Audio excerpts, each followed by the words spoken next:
আসসালামু আলাইকুম ওয়া রাহমাতুল্লাহি ওয়া বারাকাতুহু।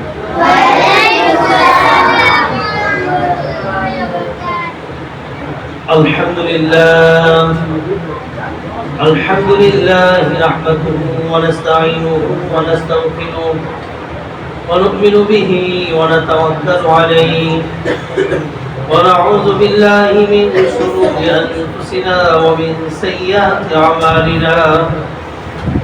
من يهده الله فلا مضل له ومن يضلله فلا هادي له ونشهد أن لا إله إلا الله وحده لا شريك له ونشهد أن سيدنا وسندنا وحبيبنا ومولانا محمدا عبده ورسوله صلى الله تعالى عليه وعلى آله وأصحابه وبارك وسلم تسليما كثيرا أما بعد فأعوذ بالله من الشيطان الرجيم بسم الله الرحمن الرحيم والفجر وليال العشر والشفع والوتر والليل إذا يسر وقال تعالى في آية أخرى إن الله وملائكته يصلون على النبي يا أيها الذين آمنوا صلوا عليه وسلموا تسليما সকলে দরুদ শরীফ পড়ুন। اللهم صل على محمد وعلى آل محمد كما صليت على إبراهيم وعلى آل إبراهيم إنك حميد مجيد اللهم بارك على محمد وعلى آل محمد كما باركت على إبراهيم وعلى آل إبراهيم إنك حميد مجيد الحمد لله আল্লাহ পাক রব্বুল আলামিনের দরবারে অসংখ্য অগণিত শুকর যে আল্লাহ পাক রব্বুল আলামিন আমাদেরকে একটা দ্বীনি মজলিসে আল্লাহর নবীর পছন্দনীয় জায়গা যেখানে আল্লাহ তাআলার দ্বীন এবং রাসূল সাল্লাল্লাহু আলাইহি সাল্লামের আদর্শ শিক্ষা দেওয়া হয় এমন একটা স্থানে আমরা আসতে পেরেছি, বসতে পেরেছি। আল্লাহ তাআলা আমাদেরকে তৌফিক দিয়েছেন, এই জন্য আমরা আল্লাহ পাক রব্বুল আলামিনের দরবারে একবার শুকরিয়া আদায় করি। আলহামদুলিল্লাহ। আজকে মাদ্রাসা হানজালা রাদিয়াল্লাহু তাআলা এর পক্ষ থেকে অভিভাবক সম্মেলন অনুষ্ঠিত এবং নাজার এবং হেফজ বিভাগের ছাত্রদেরকে বাৎসরিক পুরস্কার প্রদান উপলক্ষে এই অনুষ্ঠানের আয়োজন করা হয়েছে। সর্বপ্রথম আমি মহান আল্লাহ পাক রব্বুল আলামিনের দরবারে অসংখ্য অগণিত শুকরিয়া আদায় করতেছি। তারপর আপনারা যারা এই মহতী জলসার এই অনুষ্ঠানের আয়োজন করেছেন আপনাদের অসংখ্য অগণিত ধন্যবাদ জানাই যে এইভাবে কিছু তালিম তরবিয়তের ব্যবস্থা রাখার জন্য যে আপনারা এই ব্যবস্থা করেছেন। আসলে এখন আমাদের বর্তমান যে সময়টা চলতেছে আপনারা সবাই অবগত আছেন যে সকল দিকে সব জায়গায় শুধু গুনাহ আর গুনাহ। আপনি যেখানে যাবেন সেখানে চতুর্দিকেই গুনাহের মধ্যে মানুষ নিমজ্জিত। রাস্তাঘাটে, মার্কেটে, পার্কে, সব জায়গায় গুনাহ আর গুনাহ। বাসার কথা বলবেন, এই বাসার মধ্যেও সকলে একটু মনোযোগ সহকারে কথাগুলো শুনতে হবে। বাসার মধ্যেও দেখা যায় যে আপনার টিভি, সিনেমা, নাটক, মোবাইল, ফেসবুক, এই ইন্টারনেট, এই সমস্ত জিনিস নিয়ে কি আমরা কি আমাদের ছেলে মেয়ে নাতি নাতক সবার একই হালাত, যেন সবাই গুনাহের মধ্যে নিমজ্জিত। এই জন্য বেশি বেশি করে তালিম তরবিয়তের ব্যবস্থা বিভিন্ন স্থানে বিভিন্ন মাদ্রাসায় থাকা জরুরি, থাকা দরকার। কারণ আল্লাহ তাআলা রাসূল সাল্লাল্লাহু আলাইহি সাল্লামকে আদেশ করেছেন, ওয়াযাক্কির ফাইন্না যিকরা তানফাউল মুমিনিন। হে নবী, আপনি মানুষকে উপদেশ দেন, এই উপদেশ মুমিনদের উপকারে আসবে। কাফেরদের কথা বলেন নাই, বরং মুমিনদের কথা বলেছেন যে আমরা শুধু ইসলাম গ্রহণ করলেই, ঈমান আনলেই আমরা পরিপূর্ণ মুমিন হতে পারবো না, পরিপূর্ণ মুমিন হয়ে যাব, বিষয়টি এমন নয়। বরং আমাদের ঈমানের পরিপূর্ণতায় পৌঁছাইতে হলে আমাদেরকে আমাদের ঈমান আমল এগুলা ঠিক রাখতে হবে, তালিম তারবিয়ত শুনতে হবে। তাহলে আমাদের মধ্যে দ্বীনি জজবা তৈরি হবে, আমল আখলাকের জজবা তৈরি হবে। এই জন্য এই তালিম তারবিয়তের ব্যবস্থাটা খুবই জরুরি একটা বিষয়, খুবই দরকারি একটা বিষয়। এই জন্য আমি মাননীয় মুহতামিম সাহেব, আমাদের শ্রদ্ধেয় ভাই আপনার মোহাম্মদ দিন ইসলাম সাহেব, ওনাকে ধন্যবাদ জানাই যে এই ব্যবস্থাগুলো রাখার কারণে। তো আমি আপনাদের সম্মুখে 30 নম্বর পারার সূরাতুল ফজর, এই সূরার প্রাথমিক কয়েকটি আয়াত তেলাওয়াত করেছি। এর উপরে আমি কয়েকটা কথা বলার জন্য চেষ্টা করব। যেহেতু সামনে আমাদের জিলহজ মাস আসতেছে, এই জিলহজ মাস অত্যন্ত গুরুত্বপূর্ণ একটা মাস। আল্লাহ পাক রব্বুল আলামিন এই মানব জাতিকে বিভিন্ন মাসে, বিভিন্ন সময়ে, বিভিন্ন দিনে অনেক আমল আখলাক, অনেক বিষয় আমাদের জন্য নির্ধারণ করে দিয়েছেন। এই সময়গুলোতে তোমরা এই এই ইবাদত করবা, এই আমলগুলো করবা, এরকম কিছু দিক নির্দেশনা দিয়েছেন। তো সামনে আমাদের জিলহজ মাস আসতেছে। এই জিলহজ মাসেও আল্লাহ পাক রব্বুল আলামিনের পক্ষ থেকে আমাদেরকে কিছু দিক নির্দেশনা দিয়েছেন, কিছু আমল আখলাকের কথা বলে দিয়েছেন। সেগুলোর উপর আমাদের আমল করার জন্য চেষ্টা করতে হবে। এখন সেই আমলগুলো কি কি, সেই বিষয়গুলো আমাদের জানা দরকার। তাই সেই বিষয়গুলো নিয়ে আজকে আলোচনা করব ইনশাআল্লাহ। সম্মানিত হাজিরিন, আল্লাহ পাক রব্বুল আলামিন 30 নম্বর পারা সূরাতুল ফজরের প্রথম আয়াতে উল্লেখ করেন, ওয়াল ফজর ওয়ালায়ালিন আশর ওয়াশ-শাফঈ ওয়াল ওয়াতর ওয়াল লাইলি ইযা ইয়াসর। ওয়াল ফজর, ফজরের সময়ের কসম, ওয়ালায়ালিন আশর, 10 রাত্রির কসম, ওয়াশ-শাফঈ ওয়াল ওয়াতর, বেজুর দিন এবং বেজুর রাত্রির কসম, জোর দিন এবং জোর রাত্রির কসম। আল্লাহ পাক রব্বুল আলামিন মানুষকে কোনো কিছু বোঝানোর জন্য, কিছু বলার জন্য আল্লাহ তাআলার কসম করার প্রয়োজন হয় না।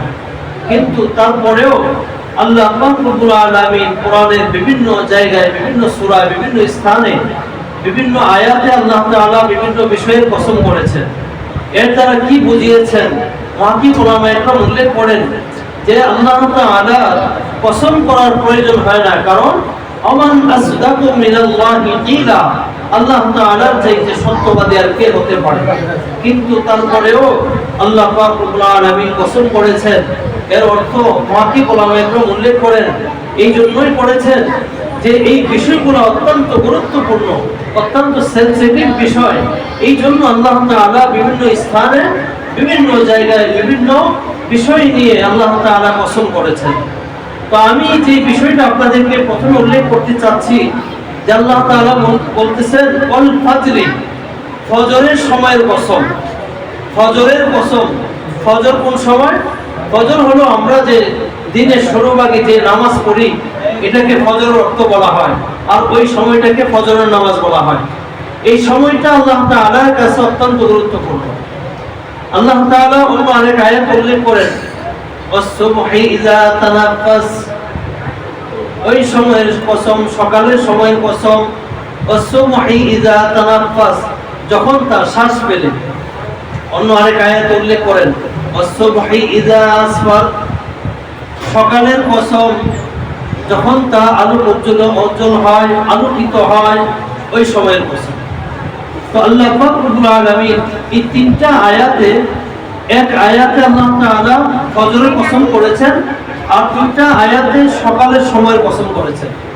তো এই তিনটা আয়াতের মাধ্যমে বোঝা গেল যে এই সকালের সময়টা, ফজরের সময়টা আল্লাহ তাআলার কাছে অত্যন্ত গুরুত্বপূর্ণ। শুধু তাই নয়, আল্লাহর হাবিব সাল্লাল্লাহু আলাইহি সাল্লাম উল্লেখ করেন এক হাদিস, আল্লাহ তাআলা আল্লাহ রাসূল সাল্লাল্লাহু আলাইহি সাল্লাম বলেন যে আল্লাহ তাআলার কাছে আল্লাহ রাসূল দোয়া করেছেন, আল্লাহুম্মা বারিক লি উম্মতি ফি বুকুরিহা, হে আল্লাহ সকালের সময় আমার উম্মত যেই কাজগুলো করবে সেই কাজের মধ্যে আপনি বরকত দান করেন। সুবহানাল্লাহ।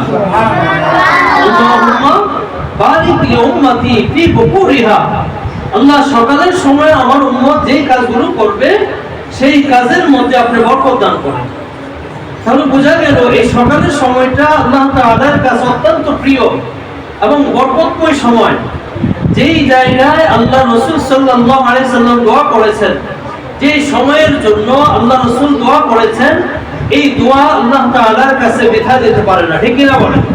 এটা বৃথা যেতে পারে না। এই জন্য সকালের সময়টা আমাদেরকে গুরুত্ব দিতে হবে। এই জন্য আল্লাহর হাবিব সাল্লাল্লাহু আলাইহি সাল্লাম অন্য আরেক হাদিসে উল্লেখ করেছেন যে রাত্রি বেলায় তোমরা তাড়াতাড়ি ঘুমিয়ে পড়ো আর সকালে তাড়াতাড়ি উঠে পড়ো। কিন্তু আমাদের চিত্র কি? সম্পূর্ণ ভিন্ন। আমরা রাত্রিতে দেরি করতে করতে, সময় ক্ষেপণ করতে করতে, এই টিভি, সিনেমা, নাটক এগুলা দেখতে দেখতে 10টা, 11টা, 12টা, 1টা পর্যন্ত বাজাই। কেউ কেউ আছেন 2টা, 3টা পর্যন্ত সময় এইভাবে অতিবাহিত করে, তারপর ঘুমায়। আর এই ঘুমের মধ্যে তার ফজরের নামাজেরও খবর নাই এবং কি অন্যান্য যে সকালের যে ইবাদত বন্দেগীগুলো ছিল এগুলোরও তার কোনো খবর নাই। উঠে 9টা 10টার সময়। তো এই ব্যক্তি যে এই সকালের ফজরের নামাজটাও পড়লো না, এরপরে আপনার এই সকালে যে বরকতময় সময়, এই সময়টাও সে পাইল না, তো এটাতে তার যে জীবনের একটা বরকত, সেই বরকতটাই নষ্ট হয়ে যায়। দিনের যে একটা বরকত, এই বরকতটাই নষ্ট হয়ে যায়। সে যখন পরবর্তীতে কাজগুলো করতে যায়, দেখা যায় যে সময় শেষ হয়ে গেছে, তার কাজ শেষ হয় না, সময় শেষ হয়ে যায়, কাজ শেষ হয় না, তখন চিন্তা, পেরেশানি, ঝগড়াঝাটি এগুলো শুরু হয়ে যায়, মেজাজ খিটখিটা হয়ে যায়। কারণ সে তো আল্লাহ তাআলার নাফরমানি দিয়ে দিন শুরু করেছে। ফজরের নামাজ পড়ে নাই মানে কি? আল্লাহ তাআলার নাফরমানি দিয়ে কি করলো? দিন শুরু করলো। আর যেই ব্যক্তি আল্লাহ তাআলার নাফরমানি দিয়ে দিন শুরু করে, তার জীবনে বরকত কিভাবে হবে? তার সংসারে কিভাবে বরকত হবে? তার কাজের মধ্যে কিভাবে বরকত হবে? হবে না। এই জন্য জরুরি হচ্ছে ফজরের আগে আগে উঠে যাওয়া, উঠে ফজরের নামাজ আদায় করা, ফজরের পর থেকে আস্তে আস্তে কাজগুলো শুরু করে দেওয়া। আপনারা দেখবেন যারা নিয়মিত ফজরের নামাজ পড়েন, ফজরের নামাজ পড়ে কাজ শুরু করেন, মা বোনেরা আপনারা এসেছেন, আলহামদুলিল্লাহ, আল্লাহ শুকর, এই দ্বীনি তালিমে অংশগ্রহণ করেছেন। আল্লাহ তাআলা যদি দু একটা কথার মাধ্যমে কাউকে পরিবর্তন করে দেয়, এটা অনেক বড় একটা সৌভাগ্যের ব্যাপার হবে। তো এই কারণে মনোযোগ সহকারে একটু শ্রবণ করবেন যে কথাগুলো বলতেছি। যদি আপনি ফজরের নামাজ পড়েন, আল্লাহ তাআলার নিয়ামত দ্বারা, আল্লাহ তাআলার সন্তুষ্টি দ্বারা আপনি দিন শুরু করলেন, ফজরের নামাজের পরে আপনি কাজ শুরু করবেন, দেখবেন কাজের মধ্যে কি বরকত পান। আমার কথা যদি বিশ্বাস না হয়, আপনি কয়েকদিন, একটা সপ্তাহ আপনি কাজ করে দেখেন। এই ফজরের নামাজ পড়ে আর ঘুমাবেন না, না ঘুমিয়ে সংসারে যে কাজগুলো আছে এগুলো করে দেখেন যে আপনি কি পরিমাণ বরকত আপনি পান। সারাদিন দেখবেন যে পড়ে রয়েছে, আপনার কোনো কাজেই নেই। এই সকালে যদি আপনি কাজ করেন, এমনকি যদি কোথাও আপনি সফরে যান, কোথাও বেড়াইতে যান, ফজরের পর্ব আপনি রওনা দিবেন, দেখবেন যে আপনি অতি তাড়াতাড়ি সেখানে গিয়ে পৌঁছে যাবেন। আপনার সারাদিন পরে থাকবে, আপনি কোনো কাজ পাবেন না। এরকম বরকত আল্লাহ তাআলা এই ফজরের সময় রেখেছে। তো আমাদের চিত্রটা ভিন্ন হয়ে গেছে। আমরা রাত্রিতে দেরি করে ঘুমাই, ফজরের নামাজ পড়ি না, এই ফজরের সময়েরও কদর করি না। যার কারণে আমরা দিনের মধ্যে, দিনের সময়ের বরকত পাই না, কাজের মধ্যে বরকত পাই না, জীবনের বরকত পাই না। এই জন্য সকল অভিভাবকদের কাছে আমার বিশেষভাবে অনুরোধ থাকবে, যারা মা বোনরা এসেছেন সকলের কাছে অনুরোধ থাকবে, এই ফজরের সময়ের গুরুত্ব দেওয়ার জন্য চেষ্টা করবেন। এবং আপনাদের ছেলে মেয়ে, নাতি নাতকর যারা স্কুল কলেজে লেখাপড়া করে, তাদেরকেও এই কথাগুলো বলে দিবেন যে রাত্রিতে তাড়াতাড়ি ঘুমানোর জন্য, এবং তাদের যদি লেখাপড়া বাকি থাকে সেটা যেন সকালবেলা উঠে তারপর পড়া শুরু করে। কারণ সকালে আপনি দেখবেন মন মাইন্ডটা যেরকম ফ্রেশ থাকে, রাত্রিতে আপনি যতই পড়েন মন মাইন্ড কিন্তু তত ফ্রেশ থাকে না, তত মুখস্থ হবে না। আর সকালে যদি তাড়াতাড়ি উঠে লেখাপড়া করে, দেখবেন যে তাদের পড়াগুলো তাড়াতাড়ি মুখস্থ হয় না। এই জন্য আমাদের আলেম ওলামারা, ওলামা ইকরাম এবং আমাদের মুরব্বীরা দেখবেন মাদ্রাসার যে নিজামগুলো রেখেছেন, হাফেজদের জন্য যেই নিয়মগুলো রেখেছেন, হাফেজ যারা হেফজ করে তারা রাত্রি 3টায়, 3:30টায়, 4টার সময় উঠে যায়। কারণ কি? কারণ হলো ফজরের সময়ে আল্লাহ তাআলা যে বরকতটা দেন, ফজরের সময়ে যে বরকত, এই বরকত কিন্তু আপনি অন্য সারা রাত ধরে যদি আপনি পড়েন সেই বরকত পাবেন না। ফজরের সময় ছাত্ররা পড়ার কারণে যে পরিমাণ তাড়াতাড়ি মুখস্থ হয়, রাত্রিতে সারা রাত ধরে যদি পড়ে সেই পরিমাণ মুখস্থ হয় না।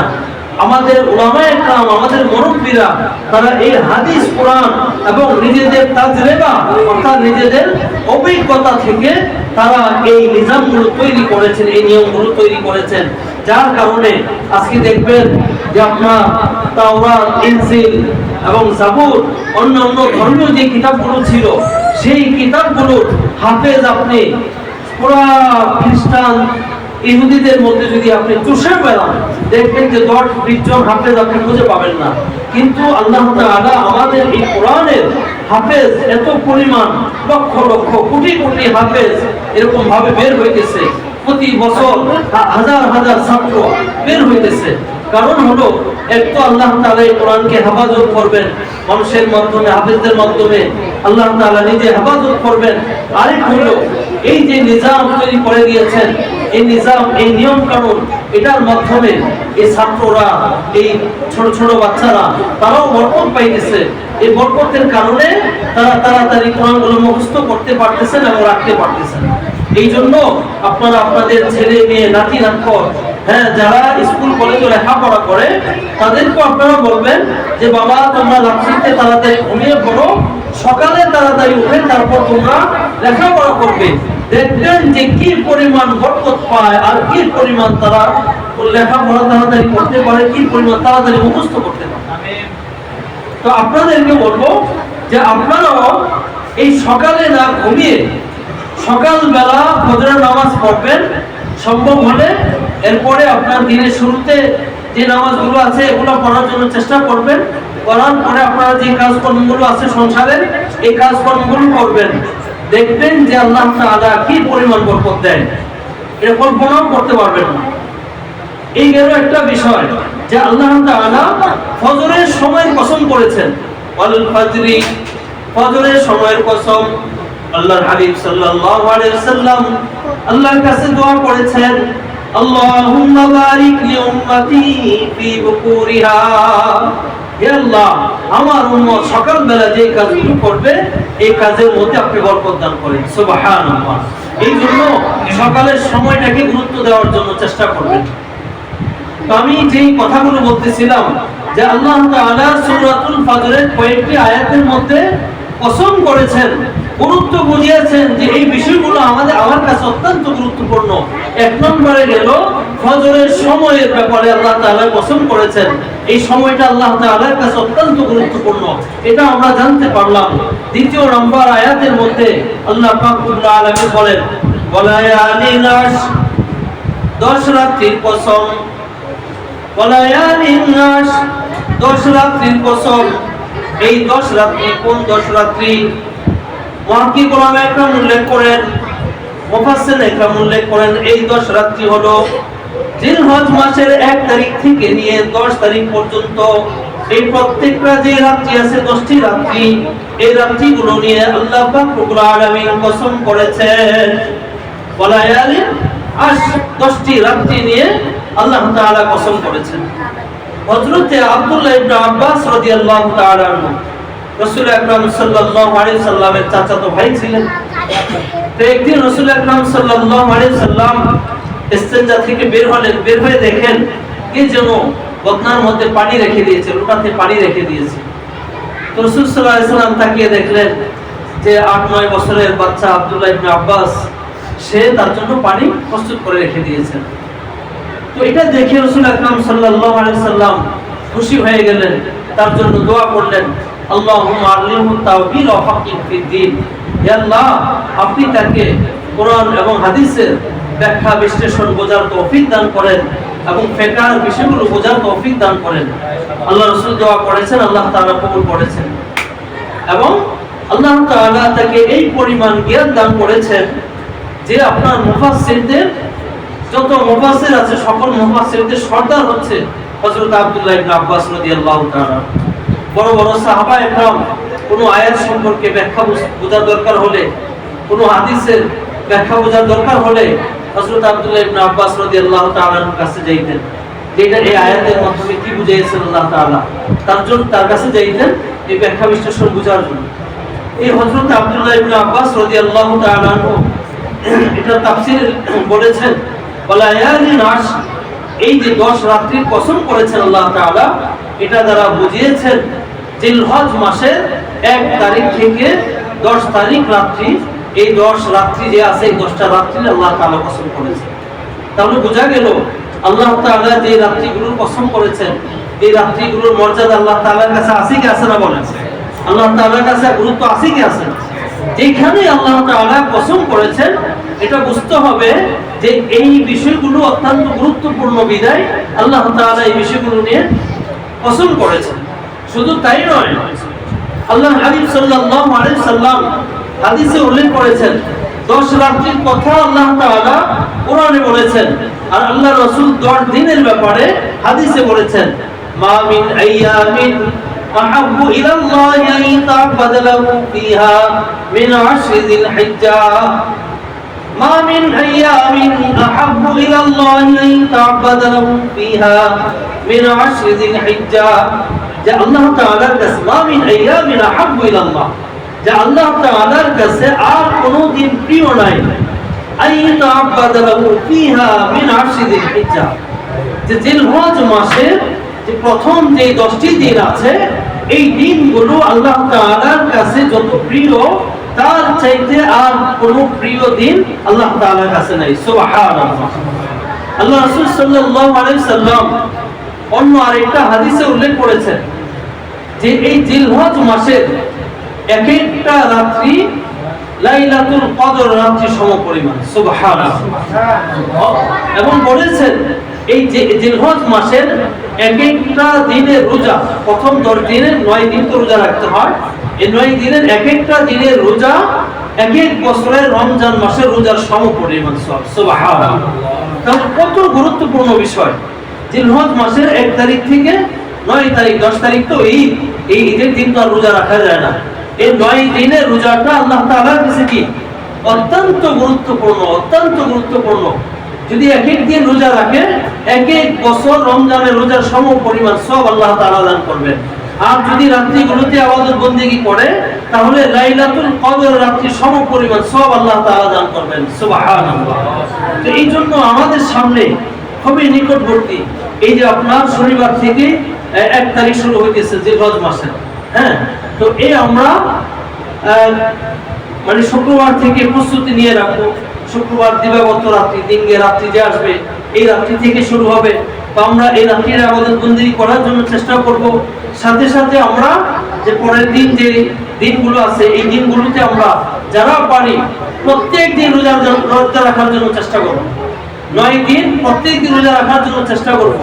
যদি তা না পারি আল্লাহর হাবিব সাল্লাল্লাহু আলাইহি সাল্লাম বলেছেন অন্তত যেন 9 তারিখ যে আছে আরাফার দিন এই দিন যেন রোজা রাখে, কারণ এই দিন রোজা রাখার কি সওয়াব এটা এক হাদিসে আসছে।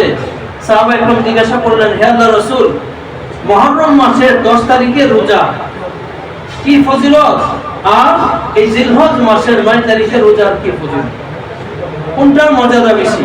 আল্লাহর হাবিব সাল্লাল্লাহু আলাইহি সাল্লাম বললেন, মুহররম মাসের 10 তারিখে যদি কোনো ব্যক্তি রোজা রাখে আল্লাহ তাআলা পিছনের 1 বছরের গুনাহ খাতা ক্ষমা করে দেন। সুবহানাল্লাহ।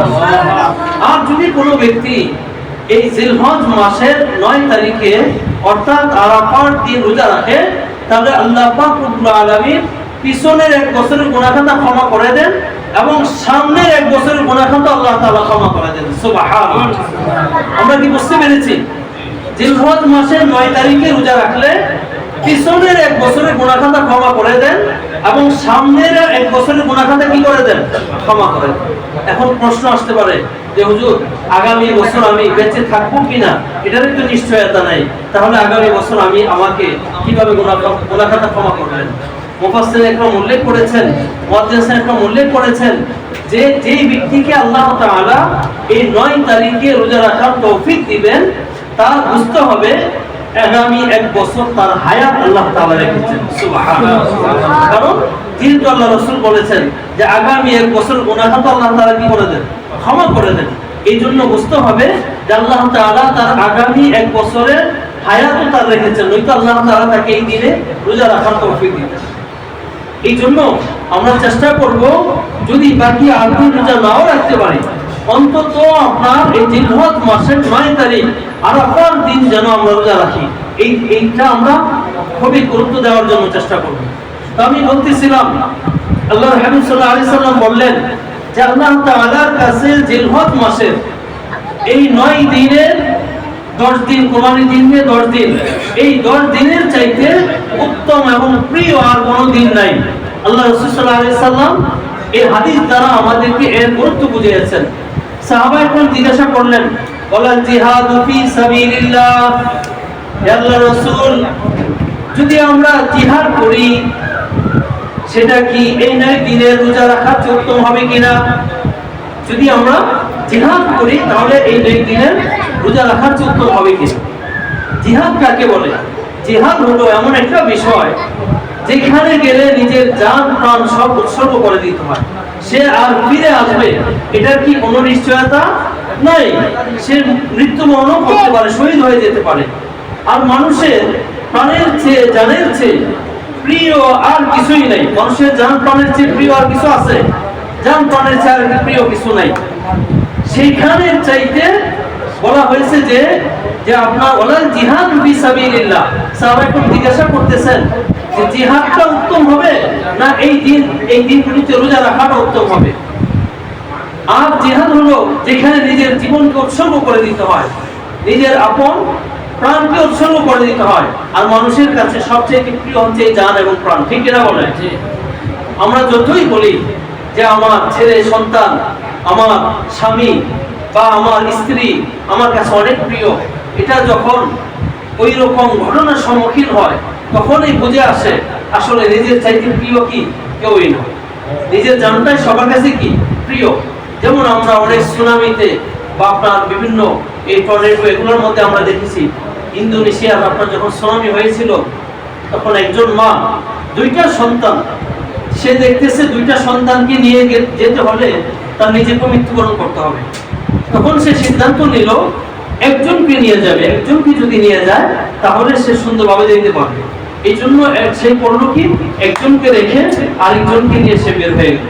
তাহলে বোঝা গেল নিজের জানের চাইতে প্রিয় কি কেউই না। তো আল্লাহ রাসূল সাল্লাল্লাহু আলাইহি সাল্লাম সাহাবায়ে কেরাম জিজ্ঞাসা করতেছেন, ওয়ালাল জিহাদ ফি সাবিলিল্লাহ, হে আল্লাহর রাসূল, আমাদের কি এই দিনগুলোতে রোজা রাখা বেশি উত্তম হবে না আল্লাহর রাস্তায় জিহাদ করাটা বেশি উত্তম হবে? আল্লাহর হাবিব সাল্লাল্লাহু আলাইহি সাল্লাম বললেন, ওয়ালাল জিহাদ ফি সাবিলিল্লাহ ইল্লা রাজুলুন খারাজা বিনাফসিহি ওয়া মালিহি ফালাম ইয়ারজি', যে কোনো ব্যক্তি যদি জিহাদে চলে যায় আর সেখানে গিয়ে ফিরে না আসে, মানে শহীদ হয়ে যায় আল্লাহর রাস্তায়, তাহলে সেটা অধিক প্রিয়। কিন্তু যদি ফিরে না আসে, ফিরে চলে আসে তাহলে এই জিহাদের চাইতে এই দিনগুলোতে রোজা রাখা তার জন্য উত্তম। সুবহানাল্লাহ। আমরা এই কথাটা বুঝতে পেরেছি, মানে যেই জায়গায় নিজের প্রাণ উৎসর্গ করতে হয় এই জিহাদের চাইতেও এই জিলহজ মাসের দিনগুলোতে রোজা রাখাটা আল্লাহ তাআলার কাছে অধিক প্রিয়, অধিক সম্মানিত। সুবহানাল্লাহ। আর যদি শহীদ হয়ে যায় গিয়ে মাল সম্পদ নিয়ে, নিজের জান প্রাণ নিয়ে সেখানে শহীদ হয়ে যায় তাহলে সেটা উত্তম। শহীদ যদি না হয়ে ফিরে চলে আসে তাহলে এই ফিরে আসার চাইতে তার আল্লাহ তাআলার কাছে আপনার এই জিলহজ মাসের রোজাগুলো উত্তম। সুবহানাল্লাহ। তো আমরা এই ঘটনা দ্বারা বুঝতে পারি যে এই জিলহজ মাসের রোজাগুলো কত উত্তম, আল্লাহ তাআলার কাছে কত প্রিয়। তাই আমরা চেষ্টা করব এই জিলহজ মাসের 1 তারিখ থেকে 9 তারিখ পর্যন্ত আমরা এই দিনগুলোতে রোজা রাখার জন্য কি করব? চেষ্টা করব। এই দিনগুলোতে রোজা রাখার জন্য কি করব? চেষ্টা করব। সাথে সাথে আমরা রাত্রিগুলোতে ইবাদত বন্দেগী, তাহাজ্জুদ নামাজ, জিকির আজকার, কোরআন তেলাওয়াত, এইভাবে আমরা এই রাত্রিগুলোতে ইবাদত বন্দেগী করার জন্য চেষ্টা করব। তাছাড়াও আল্লাহর হাবিব সাল্লাল্লাহু আলাইহি সাল্লাম আমাদেরকে আরেকটা হাদিস উল্লেখ করেছেন, فأكثروا فيهن التحليل والتكبير والتحميد। সাহাবায়ে কেরাম জিজ্ঞাসা করলেন, হে আল্লাহর রাসূল, আমরা এই দিনগুলোতে কি কি ইবাদত করব? আল্লাহর হাবিব সাল্লাল্লাহু আলাইহি সাল্লাম বললেন, فأكثروا فيهن التحليل والتكبير والتحميد। তোমরা এই দিনগুলোতে বেশি বেশি করে তাহলিল করবে। তাহলিল করবে, তাহলিল মানে কি? তাহলিল হলো লা ইলাহা ইল্লাল্লাহ মুহাম্মাদুর রাসূলুল্লাহ। এই জিকিরটা তোমরা বেশি বেশি করে এই জিলহজ মাস শুরু হওয়ার পর থেকে তোমরা বেশি বেশি করে করবে। ফাসিরু ফিহিন্না তাহলিল লা ইলাহা ইল্লাল্লাহ মুহাম্মাদুর রাসূলুল্লাহ। এই জিকিরটা বেশি বেশি করে কি করবে। দ্বিতীয় নম্বর বলেছেন তাকবীর, বেশি বেশি করে তাকবীর পাঠ করবে। তাকবীর কি? তাকবীর হলো সুবহানাল্লাহি ওয়াল হামদুলিল্লাহি ওয়া লা ইলাহা ইল্লাল্লাহু আল্লাহু আকবার। বা হজের যে তাকবীর আছে সেই তাকবীরটা বেশি গুরুত্বপূর্ণ। আল্লাহু আকবার, আল্লাহু আকবার, লা ইলাহা ইল্লাল্লাহু আল্লাহু আকবার, আল্লাহু আকবার ওয়া লিল্লাহিল হামদ। আল্লাহু আকবার, আল্লাহু আকবার, লা ইলাহা ইল্লাল্লাহু আল্লাহু আকবার, আল্লাহু আকবার ওয়া লিল্লাহিল হামদ। এই যে হজের যে তাকবীরটা আছে বা আমরা আপনার আইয়ামে তাশরিকে যে তাকবীরগুলো পাঠ করি, অর্থাৎ 9 জিলহজ ফজর থেকে নিয়ে 13 জিলহজ আসর পর্যন্ত এই মোট 23 সপ্তাহ, এই সময়টা প্রত্যেক মুসলমান নরনারীর জন্য এই তাকবীর নামাজের পরে একবার এই তাকবীরটা পাঠ করা কি ওয়াজিব। এই তাকবীরটা পাঠ করা ওয়াজিব। এই জন্য 9 জিলহজ ফজর থেকে নিয়ে 13 জিলহজ আসর পর্যন্ত আমরা পুরুষ নারী আমরা সকলে এটার উপর আমল তো করবই, সাথে সাথে 1 তারিখ থেকে নিয়ে জিলহজের 1 তারিখ থেকে আমরা এই আমলটা শুরু করব। বেশি বেশি করে এই তাকবীরটা পাঠ করব। আল্লাহু আকবার, আল্লাহু আকবার, লা ইলাহা ইল্লাল্লাহু আল্লাহু আকবার, আল্লাহু আকবার ওয়া লিল্লাহিল হামদ। উঠতে বসতে আমরা যখনই সুযোগ পাই এই তাকবীরটা পাঠ করব। তৃতীয় নম্বরে আল্লাহ রাসূল বলেছেন তাহমিদ, বেশি বেশি করে তাহমিদ পাঠ করবে। তাহমিদ হলো বেশি বেশি করে আল্লাহ তাআলার প্রশংসা করা। সুবহানাল্লাহ, আলহামদুলিল্লাহ, আলহামদুলিল্লাহ, সুবহানাল্লাহ, আলহামদুলিল্লাহ, সুবহানাল্লাহি ওয়াল হামদুলিল্লাহ। এইভাবে বেশি বেশি করে তাহমিদ পাঠ করা। এই তাহমিদটা পাঠ করার কথা আল্লাহ রাসূল বলেছেন। তো আমরা এই হাদিস থেকে 3টা আমলের কথা পেলাম। 1 নম্বর পেলাম তাহলিল লা ইলাহা ইল্লাল্লাহু মুহাম্মাদুর রাসূলুল্লাহ, এটা বেশি বেশি করে পাঠ করা এই দিনগুলোতে। দ্বিতীয় নম্বরে পেলাম বেশি বেশি করে তাকবীর পাঠ করা। আল্লাহু আকবার, আল্লাহু আকবার, লা ইলাহা ইল্লাল্লাহু আল্লাহু আকবার, আল্লাহু আকবার ওয়া লিল্লাহিল হামদ। এই তাকবীরটা পাঠ করা। তৃতীয় নম্বর হলো বেশি বেশি করে তাহমিদ পাঠ করা। সুবহানাল্লাহি ওয়াল হামদুলিল্লাহ, সুবহানাল্লাহ ওয়াল হামদুলিল্লাহ। এইভাবে ভিন্ন ভিন্ন পড়তে পারেন, একসাথেও পড়তে পারেন। এই 3টা আমল করবেন। সাথে সাথে রাত্রিতে তাহাজ্জুদ নামাজ, কোরআন তেলাওয়াত, জিকির আজকার এগুলো করবেন। দিনের বেলা রোজা রাখবেন। এই আমলগুলো আমরা করার জন্য চেষ্টা করব। এই 2 নম্বর আয়াতে আল্লাহ তাআলা কসম করেছেন ওয়ালা ইয়ালিন আশ, এরই ব্যাখ্যা করতেছিলাম। 3 নম্বর এবং 4 নম্বর আয়াতে আল্লাহ তাআলা বলতেছেন ওয়াশ-শাফিঈ ওয়াল ওয়াতর, ওয়াশ-শাফিঈ ওয়াল ওয়াতর, জোর দিন এবং জোর রাত্রির কসম, বেজোর দিন এবং বেজোর রাত্রির কসম। মুফাসসির একরাম উল্লেখ করেন এখানে জোর দিন এবং জোর রাত্রি দ্বারা কি বোঝানো হয়েছে? জোর দিন এবং জোর রাত্রি দ্বারা জিলহজ মাসের 10 তারিখের রাত্রি এবং 10 তারিখের দিন। 10 তারিখের রাত্রি অর্থাৎ চাঁদ রাত যেটাকে আমরা বলি, ঈদের রাত্রি, এই রাত্রিটাও আল্লাহ তাআলার কাছে অত্যন্ত গুরুত্বপূর্ণ। আল্লাহর হাবিব সাল্লাল্লাহু আলাইহি সাল্লাম এক হাদিসে উল্লেখ করেছেন 2 ঈদের রাত্রিটা যে ব্যক্তি ইবাদত বন্দেগীতে কাটাবে, আল্লাহ পাক রব্বুল আলামিন ওই কঠিন দিন হাসরের মাঠে, যখন কাল কিয়ামতের মাঠে যখন মানুষ হাহাকার করতে থাকবে, সূর্য মাথার উপর চলে আসবে, মানুষ যখন ছটফট করতে থাকবে, আল্লাহ পাক রব্বুল আলামিন ওই সময় আল্লাহ তাআলার আরশের ছায়ার নিচে তাকে আল্লাহ তাআলা ছায়া দান করবেন। সুবহানাল্লাহ। এই জন্য ঈদের রাত্রিটাও আল্লাহ তাআলার কাছে অত্যন্ত গুরুত্বপূর্ণ। তো এই আয়াতের মধ্যে ওয়াশফিআই জোর রাত্রির কসম, অর্থাৎ দশম রাত্রি এবং দশম দিনের, অর্থাৎ ঈদের দিনের, এই ঈদের দিনটা আল্লাহ তাআলার কাছে অত্যন্ত প্রিয়। এই কুরবানির দিন, ঈদের দিন, এটা আল্লাহ তাআলার কাছে অত্যন্ত দামি একটা দিন। কারণ এই দিনে হযরতে ইসমাঈল আলাইহিস সালাতু ওয়াস সালাম, ইব্রাহিম আলাইহিস সালাতু ওয়াস সালাম কঠিন একটা পরীক্ষা দিয়েছেন এবং এটা আল্লাহ তাআলার কাছে এমন ভাবে গ্রহণীয় হয়েছে, এমন ভাবে আল্লাহ তাআলার কাছে গ্রহণযোগ্যতা লাভ করেছে যে পুরা মুসলিম উম্মার জন্য আল্লাহ তাআলা এটা ওয়াজিব করে দিয়েছেন যে পৃথিবী যতদিন থাকবে, যতদিন মুসলমান থাকবে, ততদিন এই আমল প্রত্যেকের, মানে আপনার যাদের উপর ওয়াজিব হবে প্রত্যেককে এটা করে যেতে হবে। তো এই দিনটাও আল্লাহ তাআলার কাছে একটা স্মরণীয় দিন, একটা দামি দিন। আর এই দিনে কুরবানি করার চাইতে আল্লাহ তাআলার কাছে উত্তম আর কোনো জিনিস নাই। সুতরাং যাদের উপর কুরবানি ওয়াজিব হয়েছে তাদের জন্য কুরবানি করাটা খুব জরুরি। কুরবানি করাটা কি খুব জরুরি। যাদের উপর কুরবানি ওয়াজিব, কুরবানি ওয়াজিব কাদের উপর হয়? যারা নেশাব পরিমাণ মালের মালিক, অর্থাৎ যাদের কাছে 52.5 তোলা রূপা বা 7.5 তোলা আপনার স্বর্ণ যাদের কাছে আছে, বা 52.5 তোলা রূপা পরিমাণ যে টাকা, সেই টাকা যদি কারো ব্যাংকে থাকে বা অন্য কোথাও থাকে, যাকাত 1 বছর থাকতে হয়। কিন্তু আপনার এই কুরবানির জন্য 1 বছর থাকা লাগে না।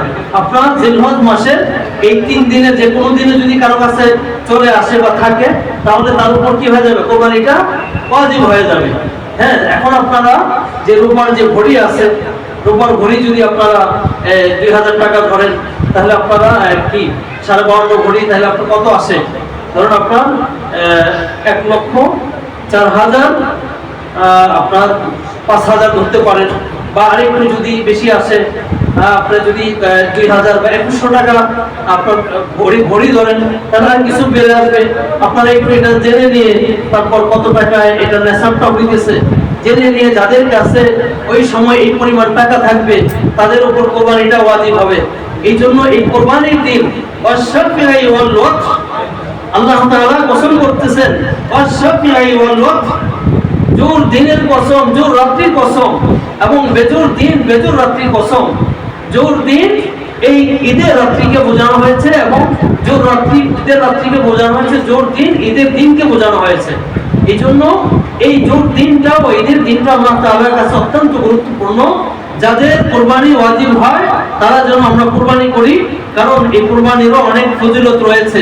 আল্লাহ হাবিব সাল্লাল্লাহু আলাইহি সাল্লামের কাছে সাহাবা একবার জিজ্ঞাসা করলেন যে হে আল্লাহর রাসূল, যে এই কুরবানির দ্বারা আমাদের উপকার কি? এর দ্বারা মা হাযিল আদাহি ইয়া রাসূলুল্লাহ, এই কুরবানির দ্বারা আমাদের ফায়দা কি?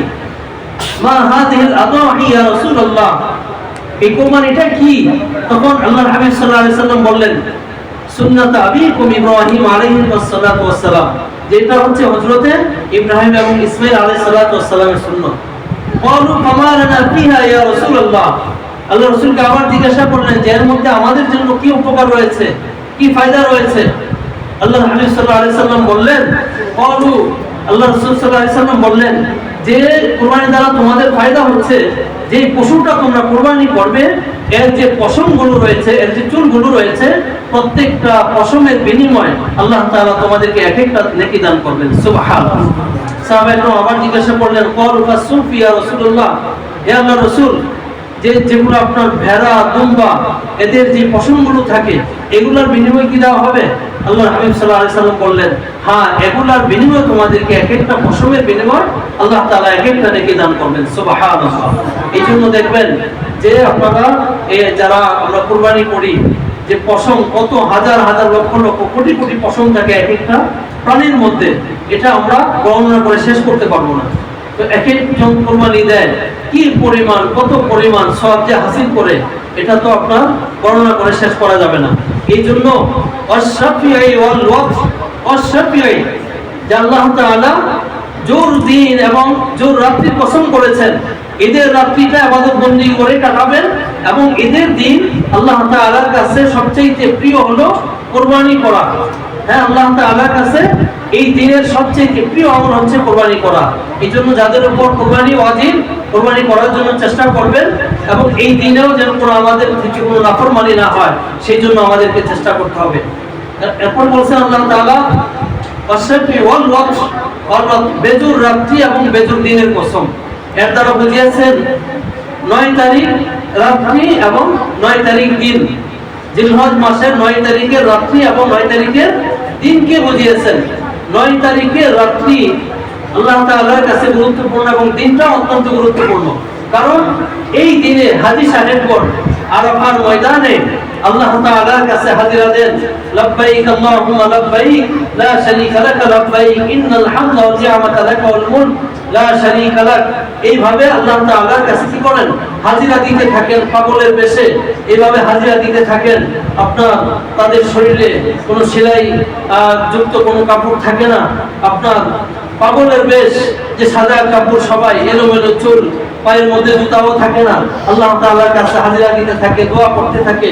এখন আমরাও যদি তাদেরকে অনুকরণার্থে, অনুসরণার্থে যদি আমরাও তাদের বেশ ধারণ করি, আমরাও যদি আমাদের জায়গা থেকে ইবাদত বন্দেগী করার জন্য চেষ্টা করি, রোজা রাখি এবং আল্লাহ তাআলার কাছে দোয়া করি, হতে পারে আল্লাহ পাক রব্বুল আলামিন সেই ফজিলতগুলো আমাদের প্রদান করতে পারেন। ঠিক কি না বলেন? আমাদের প্রদান করতে পারেন। এই জন্য এই আরাফার দিন, এই দিনটাতে বিশেষ করে আমরা রোজা তো রাখবোই, আর ফজিলত আগেও বললাম, এই দিনটাতে আমরা রোজা তো রাখবোই, সাথে সাথে আমরা আরো ইবাদত বন্দেগী করার জন্য আমরা কি করব? চেষ্টা করব। তো আল্লাহ তাআলা এই তৃতীয় এবং চতুর্থ নম্বর আয়াতে কসম করেছেন ওয়াশ-শাফি ওয়াল ওয়াতর, জোর দিন এবং জোর রাত্রির কসম, বেজোর দিন এবং বেজোর রাত্রির কসম। এই গেল আপনার জিলহজ মাস নিয়ে আল্লাহ পাক রব্বুল আলামিন সূরাতুল ফাজরের শুরুতে যে আপনার কসমগুলো করলেন, এবং এটা কিছু সামান্য কিছু তাফসীর আপনাদের সামনে উল্লেখ করলাম। তাছাড়াও আল্লাহর হাবিব সাল্লাল্লাহু আলাইহি সাল্লাম অন্য আরেকটা হাদিসে উল্লেখ করেছেন যে এই দিনে আরেকটা আমলের কথা উল্লেখ করেছেন, মান রাআ হিলাল যিল হিজ্জা ওয়া আরাদা আন ইউদহিয়া ফালা ইয়াখুদান্না মিন শা'রিহি ওয়ালা মিন আসফারি। আরেকটা আমলের কথা বলেছেন, মান রাআ হিলাল যিল হিজ্জা, যেই ব্যক্তি জিলহজ মাসের চাঁদ দেখবে, যেই ব্যক্তি জিলহজ মাসের চাঁদ দেখবে, ওয়া আরাদা আন ইউদহিয়া, এবং কুরবানি করার ইচ্ছা পোষণ করবে, ফালা ইয়াখুদান্না মিন শা'রিহি ওয়ালা মিন আসফারি, সে যেন তার নখ এবং চুল আর ওই দিনগুলোতে আর না করতে পারে। অর্থাৎ জিলহজ মাস শুরু হওয়ার পর থেকে 10 তারিখ পর্যন্ত, কুরবানি দেওয়ার আগ পর্যন্ত সে যেন তার চুল, মোষ এবং খরকর্ম যেগুলো আছে, এগুলা নখ, এগুলা যেন আর না করে। অর্থাৎ জিলহজ মাস শুরু হওয়ার আগেই যেন এগুলো সেরে ফেলে, জিলহজ মাস শুরু হওয়ার আগেই যেন সেরে ফেলে, এবং জিলহজ মাসের 10 তারিখ কুরবানির পরে গিয়ে তারপর আবার সেগুলা নখ বা চুল, এগুলা যেগুলা কর্তন করা দরকার, খরকর্ম করা দরকার, এগুলা করতে পারবে, এর আগে যেন আর না করে। এটাতেও একটা সওয়াব রয়েছে।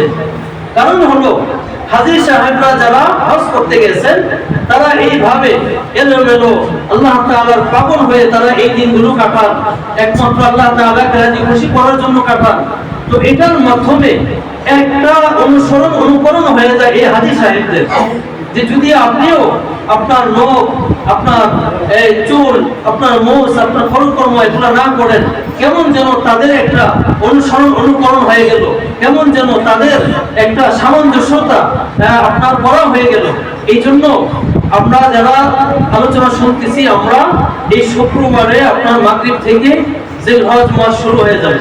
যদি চাঁদ উদিত হয়, হইতে পারে একদিন এদিক সেদিক হইতে পারে চাঁদ, যদি আপনার হয়, আর যদি না হয় তাহলে শুক্রবারে আপনার মাগরিব থেকে শুরু হয়ে যাবে। তো আমরা চেষ্টা করব, আল্লাহ রাসূল যে এই হাদিসে যে আমলের কথাটা বলেছেন, যে আপনার চুল, নখ এবং যে খরকর্ম আছে এগুলো আগে সেরে ফেলার জন্য, ওই 10 দিন যেন আর কেউ না পড়ে, তো আমরা আগে সেরে ফেলার জন্য চেষ্টা করব।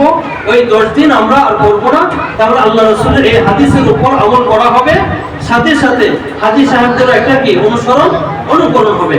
তো আমরা এটার জন্য চেষ্টা করবো ইনশাআল্লাহ।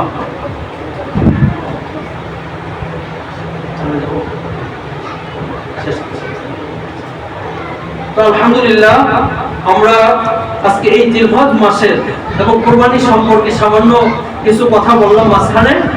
তো তো আমরা এই কথাগুলোর উপর আমল করার জন্য চেষ্টা করব। সাথে সাথে এখানে আমি যেটা জানতে পারলাম যে অধিকাংশ মা বোনেরা এসে থাকেন।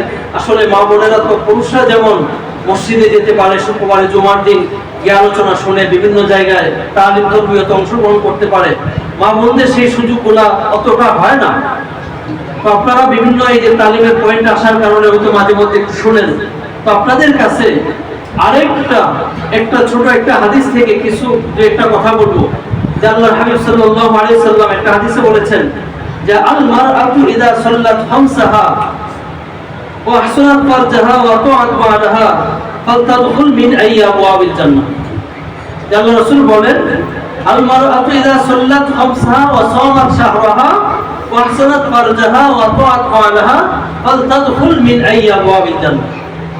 যে কোনো মহিলা যদি 5 ওয়াক্ত নামাজ আদায় করে, ইযা সাল্লাত খামসাহা ওয়া সামাত শাহরাহা, এবং আপনার রমজান মাসের রোজাগুলো ঠিকঠাক ভাবে আদায় করে, ওয়া আহসানাত ফারজাহা, এবং নিজের লজ্জাস্থানকে হেফাজত করে, নিজের ইজ্জত আবরুকে হেফাজত করে, ওয়া আতাআত বা'লাহা, এবং স্বামীর আনুগত্য করে, ফালতাদখুল মিন আইয়ি আবওয়াবিল জান্নাহ।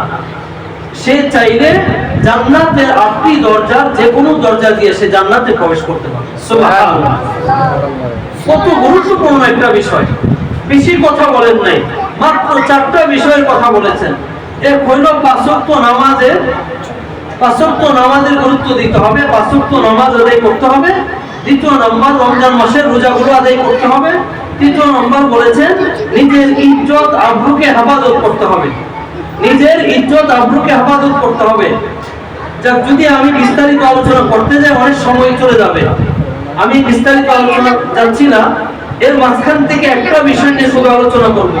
ওয়া আহসানাত ফারজাহা, 3 নম্বর বিষয়টা নিয়ে একটু সামান্য কথা বলবো, যে আপনার নিজের ইজ্জত আবরুকে হেফাজত করা।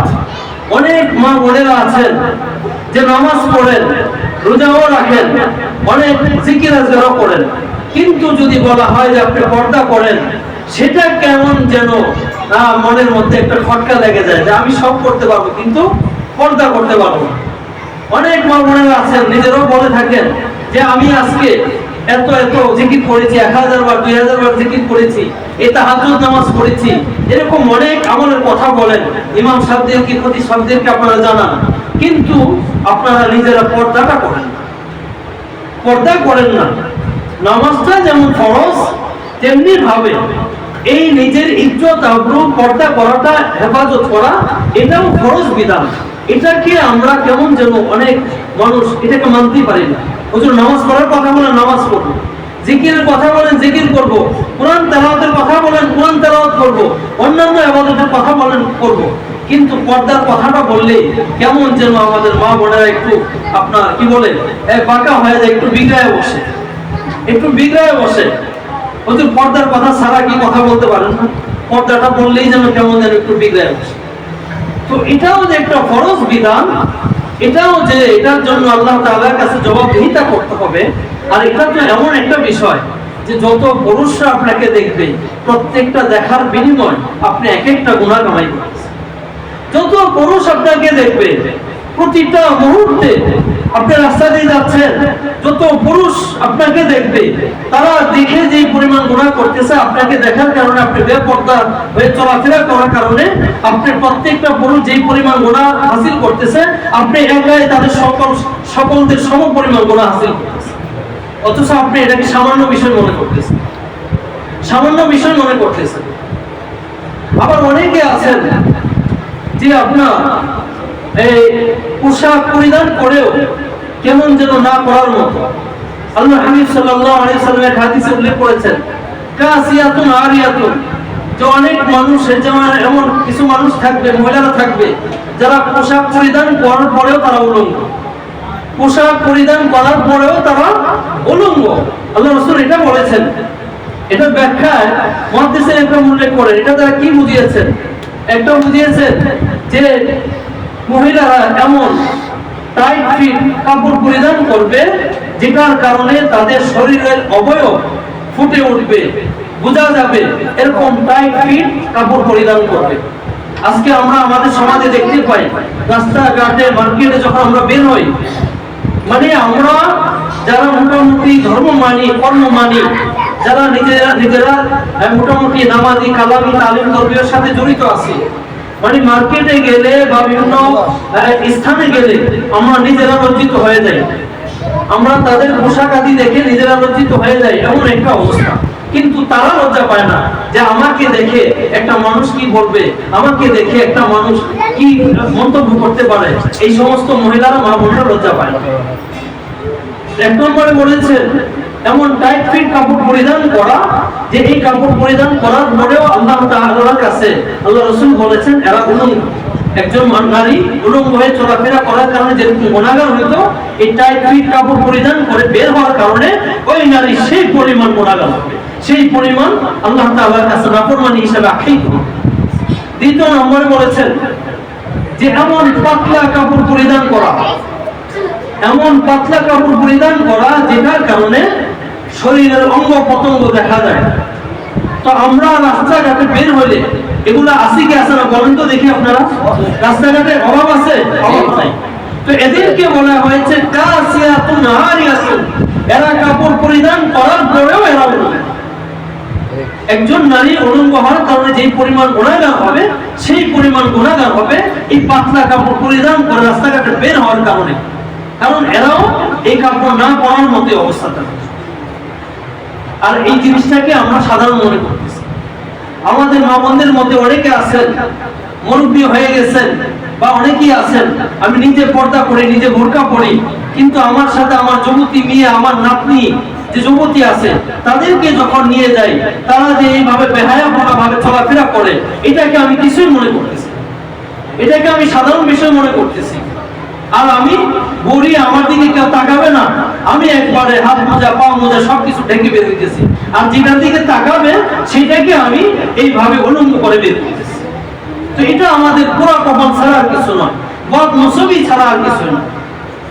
তৃতীয় নম্বরে বলেছেন যে এমন ছোটখাটো পোশাক পরিধান করা যেটার কারণে আপনার শরীরের ইজ্জত আপনার দেখা যায়। আমরা দেখতে পাই এখন মেয়েরা এরকম কাপড় পরিধান করে যে টাকনার উপরে চলে আসে, আছে কি আছে না বলেন? আবার অনেকে এরকম ভাবে হাতা কাটা জামা পরিধান করে, হ্যাঁ, যেগুলো ঢেকে রাখা তার জন্য ফরজ। মহিলাদের জন্য টাকনার নিচ পর্যন্ত কাপড় পরিধান করা কি ফরজ। যদি টাকনার উপরে চলে আসে তাহলে সে ফরজ তরক করলো, ঠিক না? ফরজ তরক করলো। এমনি ভাবে স্বাধীন মহিলারা হাতে কবজি পর্যন্ত ঢেকে রাখা তার জন্য ফরজ। এখন কেউ যদি হাতা কাটা জামা পরিধান করে রাস্তাঘাটে বের হয়, তাহলে তার ফরজ কি হলো? তরক হলো। আর এটার কারণে সে কি হবে? গুনাহগার হবে, কবিরা গুনাহগার। আর পর্দা না করলে মুখ বের করে এইভাবে যদি আপনার বেহায়াপনা ভাবে চলাফেরা করে, এগুলোর কারণে কবিরা গুনাহগার হয়। তো মা বোনেরা, আপনারা আলহামদুলিল্লাহ যারা আসছেন, আমি আশা করি আপনারা নেককার, পরহেজগার, আপনারা আল্লাহওয়ালা, নয়তো আপনারা এই তালিমে আসছেন না। যাদেরকে আল্লাহ তাআলা তৌফিক দেন, যাদের ভাগ্যে আল্লাহ তাআলা ভালো রাখেন, যাদেরকে আল্লাহ তাআলা পছন্দ করেন, তাদেরকে আল্লাহ তাআলা দ্বীন মজলিসে আসার তৌফিক দান করেন, ঠিক না বলেন? তাদেরকে আসার তৌফিক দান করেন। আর বদনসিবী যারা, তারা আসতে পারে না, ইচ্ছা করলেও আসতে পারে না। এই জন্য আপনারা যারা আসছেন, যারা আসেন, অনেকে আসেন কোন কাজে আসতে পারে না, কিন্তু আসে মাঝে মধ্যে তালিম তরবিয়ত শুনে, এরা সৌভাগ্যবান। সৌভাগ্যবান বিদায় আল্লাহ তাআলা তাদেরকে তৌফিক দেন। আর যারা আপনারা আপনাদের ছেলে মেয়েদেরকে মাদ্রাসায় পড়াইতেছেন, লেখাপড়া পড়াইতেছেন, অনেকে আবার এরকম ধারণা করে, আত্মীয় স্বজনের মধ্যে অনেকে বলা বলি করে যে আরে মাদ্রাসা পড়াইলে কি হবে, মাদ্রাসা পড়াইলে খাবি কি, কয় টাকা বেতন পাবে, এরকম বিভিন্ন ধরনের মন্তব্য করে। তখন আপনারা যারা মাদ্রাসায় সন্তানাদিকে দিয়েছেন, আপনাদের মনটা নষ্ট হয়ে যায় অনেক সময়। হ্যাঁ, মনটা নষ্ট হয়ে যায়, মনটা খারাপ হয়ে যায়, এ কি বলতেছে। শুনেন, দিন দুনিয়া, এই দুনিয়া খাইলেও যাবে না খেলেও যাবে। আজকে দেখেন যারা এসিতে ঘুমাইতেছে, কোটি কোটি টাকার মালিক, তাদেরও দিন চলে যাইতেছে। আবার রাস্তাঘাটে ফুটপাতে যারা বিছানা করে আপনার একটা বালিশ নিয়ে বা রাস্তার মধ্যে চট বিছায় ঘুমাইতেছে, তাদের দিন চলে যাইতেছে। দিন কিন্তু কারোর জন্য অপেক্ষা করতেছে না, সবার দিন চলে যাইতেছে। কিন্তু এমন একটা দিন আমার আপনার আপনার সামনে আসবে, যেই দিনটা আসবে কিন্তু সহজে যাবে না, যেই দিনটা আসবে সহজে যাবে না, সেই দিনটা হচ্ছে কিয়ামতের পরে বা কবরের যখন আপনি মৃত্যুবরণ করবেন তারপরে যে আরেকটা দুনিয়া শুরু হবে, আরেকটা জীবন শুরু হবে, সেখানে কিন্তু আসবে, সেটা সহজে শেষ হবে, সহজে শেষ হবে না। সেইখানের জন্য আপনি দুনিয়াতে যা করে যাবেন সেটার ফল সেখানে ভোগ করবেন।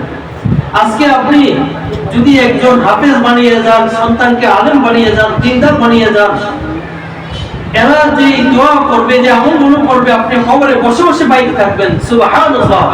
এক হাদিস আল্লাহ রাসূল সাল্লাল্লাহু আলাইহি ওয়াসাল্লাম উল্লেখ করেছেন, মানুষ ইদা মাতাল ইনসানু কতা আমালুহু, যে মানুষ যখন মৃত্যুবরণ করে তার সমস্ত আমল আপনার বন্ধ হয়ে যায়, ইল্লা মিন সালাসাতিন, তিনটা আমল ব্যতীত। তিনটা আমল কি কি? এক হলো যদি সে নেককার সন্তান রেখে যায়, নেককার সন্তান রেখে যায়, ওই সন্তান যত ইবাদত বন্দেগী করবে সমস্ত ইবাদত বন্দেগীর ভাগীদার সেই সওয়াব মা বাপ পাইতে থাকবে। সুবহানাল্লাহ। দ্বিতীয় নম্বর, যদি আপনার কোনো ইলমে দ্বীন শিক্ষার্থীকে, যদি কোনো ইলমে দ্বীন শিক্ষার্থীকে আপনার সাহায্য সহযোগিতা করে, যে সে টাকা পয়সা নাই, লেখাপড়া করতে পারতেছে না, এরকম কোনো ইলমে দ্বীন শিক্ষার্থীকে যদি সাহায্য সহযোগিতা করে আপনার লেখাপড়াটা করায়, তাহলে ওই আলেম, ওই হাফেজ যে লেখাপড়া করছে আপনার দান অনুদানের মাধ্যমে, সে তার থেকে আবার অন্যান্য হাফেজ হবে, আলেম হবে। এইভাবে কিয়ামত পর্যন্ত যত তার সিলসিলা জারি হবে, মানে ওই হাফেজ থেকে যত হাফেজ হবে, ওই আলেম থেকে যত আলেম হবে, এবং তাদের থেকে যত আলেম হবে, হাফেজ হবে, এইভাবে সিলসিলা জারি হয়ে যাবে। আপনার কিয়ামত পর্যন্ত আপনি কবরে বসে বসে সব পাইতে থাকবেন। সুবহানাল্লাহ। কবরে বসে বসে পাইতে থাকবেন। এই জন্য এটা অত্যন্ত গুরুত্বপূর্ণ বিষয়। আরেকটা হলো যে আপনার সামাজিক যে আপনার আছে, সামাজিক অবকাঠামোতে আপনার উন্নয়নমূলক কোনো কাজে, যেমন রাস্তাঘাট নির্মাণ করে দেওয়া, ব্রিজ নির্মাণ করে দেওয়া, হ্যাঁ, এই সমস্ত মসজিদ মাদ্রাসা নির্মাণ করা, এই সমস্ত কাজের মধ্যে যদি আপনি অংশগ্রহণ করেন, এখানে মসজিদে আপনি টাকা দান করলেন, এখানে যত মানুষ নামাজ পড়বে, মাদ্রাসায় টাকা দান করলেন, মাদ্রাসা নির্মাণ হলো, এখানে যত আলেম হাফেজ হবে, এখান থেকেও আপনার যত আলেম হবে, যত হাফেজ হবে, তারা যে বসে বসে আলেম হইতেছে, হাফেজ হইতেছে, এর সবটা আপনি কবরে বসে বসে কি পাইতে থাকবেন। এই জন্য এই তিনটা বিষয় গুরুত্বপূর্ণ। তো আপনারা যারা আপনাদের সন্তানাদিকে মাদ্রাসায় দিয়েছেন, যারা মাদ্রাসায় আলেম হওয়ার জন্য, হাফেজ হওয়ার জন্য দিয়েছেন, আপনারা অত্যন্ত সৌভাগ্যবান, অত্যন্ত সৌভাগ্যবান। আপনাদের আত্মীয় স্বজন যে যাই বলুক না কেন, আপনার খেয়াল রাখতে হবে যে আমি একমাত্র আল্লাহ পাক রব্বুল আলামিনকে সন্তুষ্ট করার জন্যই আমি আমার ছেলেকে মাদ্রাসায় দিয়েছি। দুনিয়া কামানোর জন্য দেই নাই। দুনিয়া কামানোর জন্য দিলে তো স্কুলে দিতাম, মাদ্রাসা তো দুনিয়া কামানোর জায়গা না।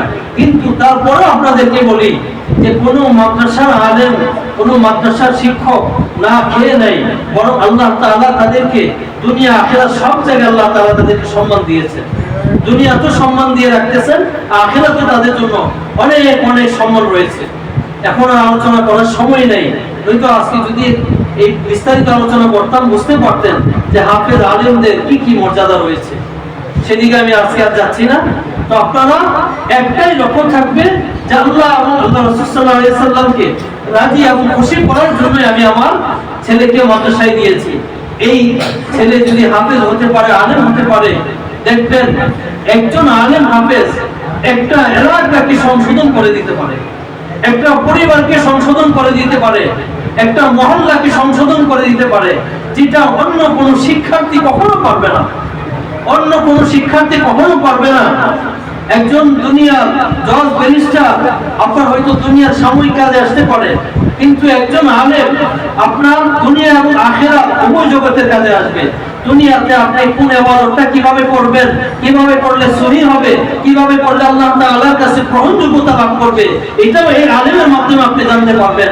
এবং এই ইবাদত বন্দেগীগুলো আপনি সঠিকভাবে করলে আখিরাতে আল্লাহ তাআলার কাছে আপনি জান্নাতের উচ্চ মাকাম পেতে পারবেন, আল্লাহ তাআলা রাজি এবং খুশি অর্জন করতে পারবেন।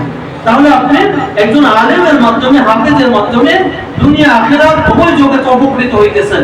আর দুনিয়ার একজন শিক্ষার্থীর মাধ্যমে হয়তোবা আপনি দুনিয়াতে সামান্য বিষয় আপনি উপকার লাভ করতে পারবেন, কিন্তু এর দ্বারা আখিরাতে আপনি কোনো উপকার লাভ করতে পারবেন না।